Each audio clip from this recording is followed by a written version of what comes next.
இன்றைய இனிய நாளில் ஜூலை மாதம் 6ஆம் தேதி 2025 இன்றைய இனிய இந்த திருநாளில் நாம் சுவாரஸ்யமான சிவ ரகசியங்களை பற்றியும் நமது அறிவுத்திறனை வளர்க்க உதவும் அதிலுள்ள நுட்பங்களை பற்றியும் ஒன்றன் பின் ஒன்றாக பார்ப்போம்.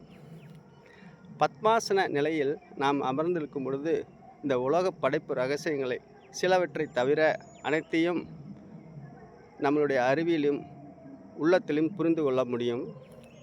அதே பத்மாசன நிலையில் 2 கைகளையும் குவித்தவாறு வணங்கும் பொழுது மனதை ஓர்மைப்படுத்தக்கூடிய அந்த ஆற்றலானது நமக்கு இயற்கையாகவே குரு மூலமோ அல்லது சிவபெருமான் மூலமோ கிடைக்கிறது. இதுதான் பத்மாசன நிலையின் உண்மையான நிலையாகும்.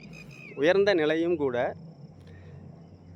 இருக்கும் இடத்தை விட்டு இல்லாத இடம் தேடி அலையாதே ஞான தங்கமே. இந்த வரிகளுக்கு ஏற்ப நாம் கோவிலுக்கு சென்று இறைவனை வணங்க தேவையில்லை. நம்மளுடைய மனமானது பக்குவம் அடைந்து விட்டால் அந்த பத்மாசன நிலையில் இருந்தவரை 2 கைகளையும் குவித்தவாறு வணங்கலாம். அதைத்தான் நம்மளுடைய முன்னோர்கள், யோகிகள், முனிவர்கள் வாழ்ந்து காமிச்சு நமக்கு பல நன்மைகளையும் செய்திருக்கிறார்கள். நவீன அறிவியலும் யோகாசன நிலையில் உள்ள நுட்பங்களையும் பொருத்தப்படுத்தி அடுத்தடுத்து சில பயிற்சிகளையும் பல நுட்பமான விஷயங்களையும் இதில் தெரியப்படுத்துகிறேன். பயனுள்ளதாக மாற்றிக்கொள்ளுங்கள்.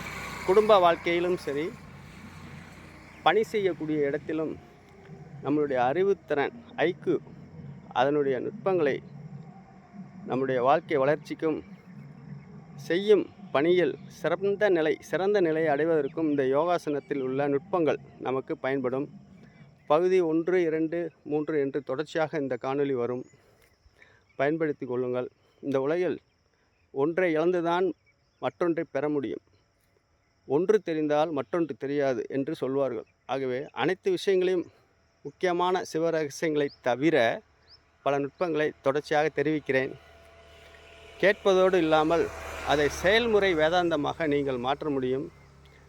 Grasping, observing, recalling in mind, concentration, இது போன்ற விஷயங்களை எளிமையாக பள்ளி மாணவிகளுக்கும் இந்த பயிற்சியானது உதவும். தொடர்ந்து பாருங்கள்.